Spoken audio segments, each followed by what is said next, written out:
There are no shortage of headlines out there grabbing our attention as investors. And only a couple weeks into the year, our featured guest today says if you can get past all that noise, fundamentals actually look pretty good. Joining us now with more is Damian Fernandes, co-head of Global Equity Portfolio Management with TD Asset Management. Damian, great to have you. I like having you here when there's too many headlines hurting my head because I know you can cut through them.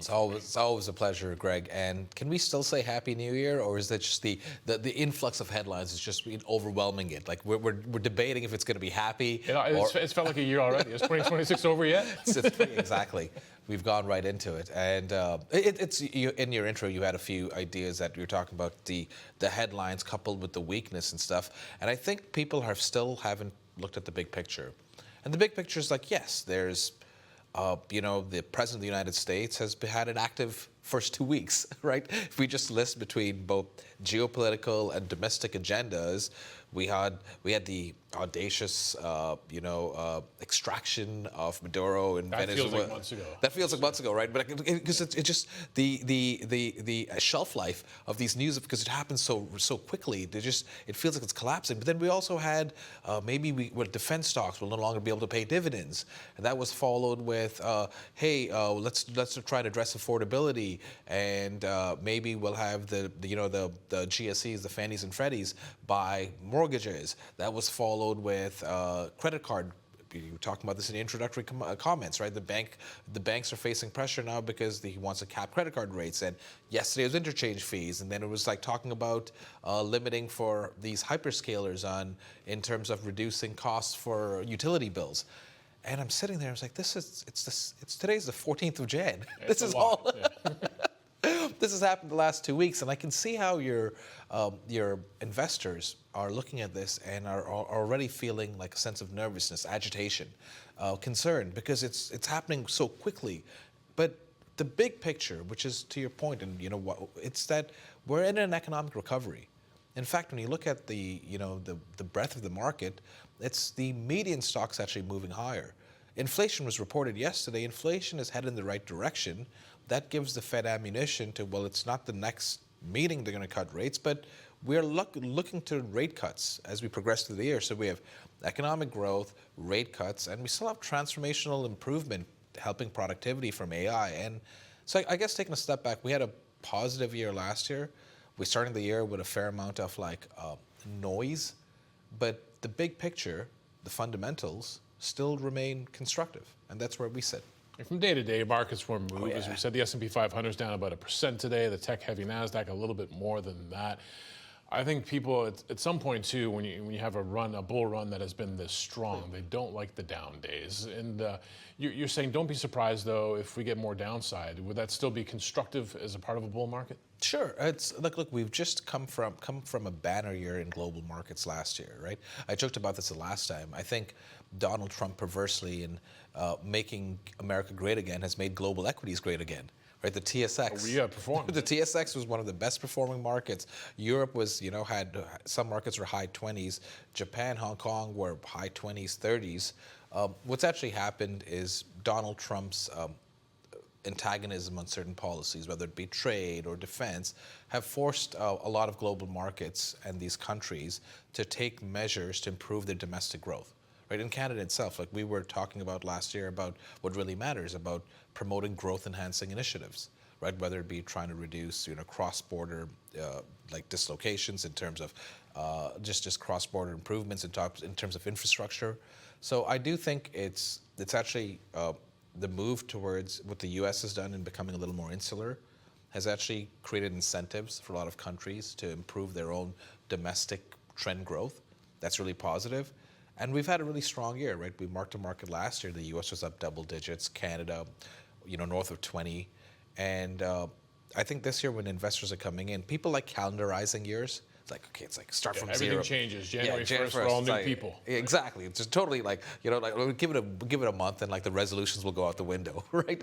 But I think what people have to forget, right, is that, look, we should be defensive and we should be cautious when you have macro variables not in your favor. For example, when central banks are on a tightening campaign, when inflation is increasing, when growth is slowing, when earnings revisions are falling, I've named you all those are negative measures where I would be cautious, but like mark to market, those things aren't happening.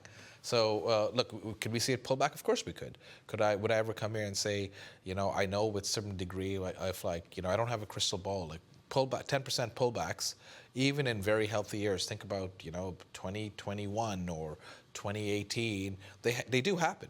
And they happen just because the market needs to think of like a pressure cooker. You need to release some steam, right? There's a lot of like excitement being built up, and any small dislocation, a Trump tweet can get people nervous and they'll sell. But those should be viewed as buying opportunities. Now, you were talking about the fact that we are seeing better breadth in the markets, and we had been worried about concentration, namely in the Magnificent Seven. You said, I'm not going to steal your line because you said it to me yesterday. The Mag 7 is now the Lag 7, right? Well, it's no longer. There's no unanimity, right? Before, all of those Mag 7 stocks were appreciating by a certain degree. Outside of like Google and to a certain degree, maybe depending on when you start on Tesla, most of the other Mag 7s actually lagged. Microsoft and Meta and Amazon since July last year. I think we can throw up a chart with a lot of lines on it, but we got the S&P 500 and a lot of these Mag 7 stocks in comparison to it. So you can start seeing what the last 6 months look like. Yeah, look at that, right? That's like there's negatives. And contrast that, so Microsoft is, off 8%, Meta's off 12%, and, Amazon's up 6%, but that's kind of lagged the market, right? Because from July last year, the market's up double digits. So what's actually happening is, I don't want to say, like, these companies are awesome businesses, right? They're quasi-monopolists in their things. They have immense pricing power. But what's actually happened is that the generals are taking a rest. These were the generals that actually led this bull market from the bull market recovery in 2022. They were and enabled by the AI spend and AI capabilities. But they're actually taking a breather right now. And to a certain degree, the fundamentals on them, while great, they are decelerating. Now, let me think about the rate of change, the second derivative. Earnings growth is still going to be positive, revenues are still going to grow, but the rate of growth is going to slow. And to your point about, for the last few years, we've had bad breath. I mean the market's had bad breath. And I mean that it was these Mag 7 stocks that were actually pulling the market higher. Since the middle of last year, especially since, Jackson Hole and the Fed particularly committing to a path of like lower rates, you've seen the median stock outperform. You've seen places like consumer being some of the strongest sectors. I think on that chart too, we had the Russell. Yeah, the Russell 2000. Right? Small caps are moving, and like, look, the S&P. If you look at what's happened, right? The 2021 was a really strong year. 2022 was a bear market year. We were off almost 20%. The S&P broke above the 2021 highs all the way back in like 2023, 2024. The Russell just broke its previous highs from 2021 like a few months ago, right? So like there's a lot of catch up in small caps. There's a lot of catch up in the median stock. And these stocks are the ones that, like Microsoft doesn't benefit from lower rates, right? Microsoft is debt free. It's got a better credit rating than the U.S. government. It doesn't care what the Federal Reserve is doing cutting rates. But your consumer stock that has a fair amount of leaseholds and or debt, it actually sees a much bigger rate of change in its profitability if growth is fine and if like rates are being lowered, right? So what's actually happening is, and what normally happens in markets is that when people are concerned about growth, they will bid up these quality stocks which have like bulletproof business models where there's certainty. But when people are comfortable about economic growth, those people will move away from the certainty towards where the growth is going, and the growth is going towards the smaller cap stocks, the stocks in the cyclical sectors. That's where we're seeing a lot of like positive earnings revisions and momentum in stock prices.